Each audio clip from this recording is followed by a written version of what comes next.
ඉන්දියාව, චීනය, ජපානය, ඒ වගේම ඇමරිකාව, යුරෝපා සංගමය, බොහෝ රටවල් දැන් අපිත් එක්ක ඉතාම හොඳින් ගනුදෙනු කරමින් ඉන්නවා. එහෙම කරන්න පුළුවන්කම ලැබුණේ ඔබ ලබා දුන්නු ධෛර්යයත් සමග, ඔබ ලබා දුන්නු ශක්තියත් සමග. නිසා පිටුදී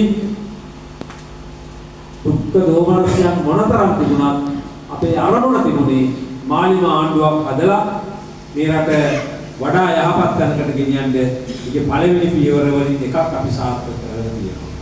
ඊළඟට මේ රටේ සංස්කෘතියට මහ දෙවැන්ත විනාශයක් වෙයි කියලා කිව්වා මාලිමාගේ ආණ්ඩුවක් ආවොත්. පෙරහැර නවත්තයි, පන්සල් පල්ලි රාජසන්තක කරයි, මේවා කඩයි විනාශ කරයි කියලා එහෙම කිව්වා.